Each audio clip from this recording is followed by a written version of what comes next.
Dismayado ang presidential sister dahil mahigit 400 bilyong piso umano ang nilalagak ng mga mambabatas para sa Department of Public Works and Highways o DPWH at iba pang ahensya ng gobyerno para sa mga proyekto kontra baha.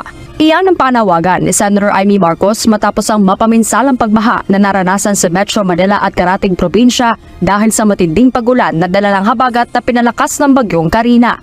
Anya, itigil na muna ang turuan kung anong sanhi ng matinding pagbaha at dapat nang solusyonan ang flood control projects lalo na't panahon na ngayon ng tag-ulan. Medyo nakakapikon kasi sa totoo lang hindi naman nagkulang ang Congress at ang Senado sa pagbibigay ng pera para sa flood control. Kung tutuusin, 450 billion, halos 1.4 billion a day ang flood control budget.